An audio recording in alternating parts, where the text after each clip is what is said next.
வள்ளுவ பெருமானோ, ராமலிங்க சாமியோ, மாணிக்கவாசகனோ, தாய்மான சாமிகளோ, தென்னான சம்பந்தரோ எல்லாம் அந்த மாதிரி வாய்ப்பு பெற்றவர்கள்.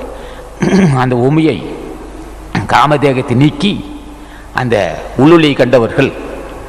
அவர்கள் சாந்தியுமே உடைய வாசியனமே இருக்காதவர்களுக்கு, பொறாமை இருக்காது, சினமே இருக்காது, அப்படியே நிசப்தமாக இருப்பார்கள்.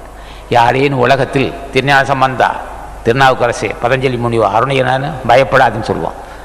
அழைக்க வைக்கணும். நாங்கள் எதுக்கு வந்திருக்கோம்னு சொன்னால், அன்பர் மாதவன் சொன்னது போல் லெகுவா எல்லோரும் புரிய வைத்து எப்படியாவது அங்கே ஆசைப்பட்டு நாங்கள் அதுக்கு தான் வந்திருக்கிறோம். பெரியவங்களை அறிமுகப்படுத்தி, எல்லாம் பெரியவங்க ஐயா, பிடிச்சி கரையேறிக்கிங்க. அவங்க வேலையே இல்லை, நிசப்தமாக அப்படியே இருப்பாங்க. பரபெரும சுரூபம், திருவடியை நாமத்தை சொல்லி ஆசி பெற்றுக்குங்க, நோயில்லா வாழலாம். பிறகு சிந்திச்சு என்ன செய்ய, பிறகு என்ன சிந்திக்க முடியாது.